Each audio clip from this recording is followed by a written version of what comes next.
Assalamualaikum warahmatullahi wabarakatuh. Jadi kami di sini akan mempresentasikan terkait perkembangan kewirausahaan di Indonesia rentang tahun 2013 sampai 2020. Sebelumnya perkenalkan terlebih dahulu anggota kelompok kami.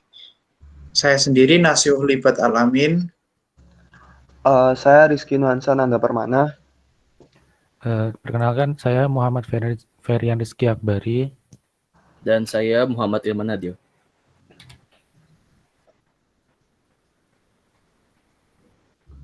Baik, perkembangan kewirausahaan di Indonesia pada tahun 2013. Di sini pada tahun 2013 tercatat masih 1,56% dari jumlah warga di Indonesia.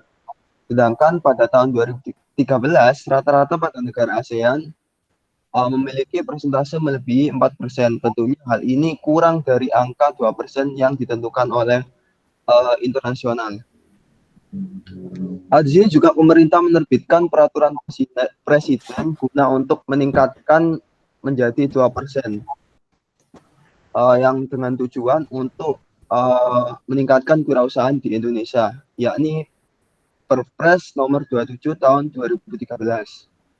Untuk perbandingan juga, di sini Amerika Serikat terlampau jauh dengan angka 11,5% dari seluruh penduduknya. Kemudian ada Cina yang 10%, Jepang 8%, Singapura 7,2%, dan Malaysia 4%. Pada tahun 2014, Kementerian Koperasi dan Usaha Kecil dan Menengah Republik Indonesia atau Kemenkop optimis tahun 2014 pertumbuhan wirausaha ke titik ideal minimal 2% dapat tercapai. Namun pada kenyataannya tahun 2014 tidak jauh berbeda dengan 2013, yakni stuck di angka 1,55% sampai 1,56% dari total penduduk warga negara Indonesia yang melakukan wirausaha. Hal ini tentunya masih jauh dari skala internasional untuk mendukung ekonomi Indonesia, yakni 2%. Lalu selanjutnya perkembangan kewirausahaan di tahun 2015 sampai 2016. Pada tahun 2016, Badan Pusat Statistik melakukan sensus ekonomi, di mana didapat data sebanyak 20,27 juta, yang awalnya berjumlah 22,7 juta menjadi 26,7 juta. Nah, itu mengalami kenaikan sekitar 17,6% dari tahun 2006. Peningkatan ini terjadi karena adanya sebuah dinamika perkembangan dunia usaha yang baru yang muncul pada satu dekade terakhir. Dampaknya pada Pulau Jawa terjadi perkembangan jumlah wirausahaan secara signifikan. Lalu, Badan Pusat Statistik mencatat sebanyak 7,8 juta usaha di Indonesia sudah menempati bangunan khusus untuk tempat melakukan usaha, seperti di dalam ruko dan sejenisnya. Lalu sebanyak 18,9 juta usaha tidak menempati bangunan khusus untuk melakukan usaha, misalnya seperti pedagang keliling, usaha kaki lima. Dengan pertumbuhan jumlah usaha yang cukup signifikan pada tahun 2016, ini belum memberikan efek yang terlalu besar untuk perkembangan ekonomi di Indonesia.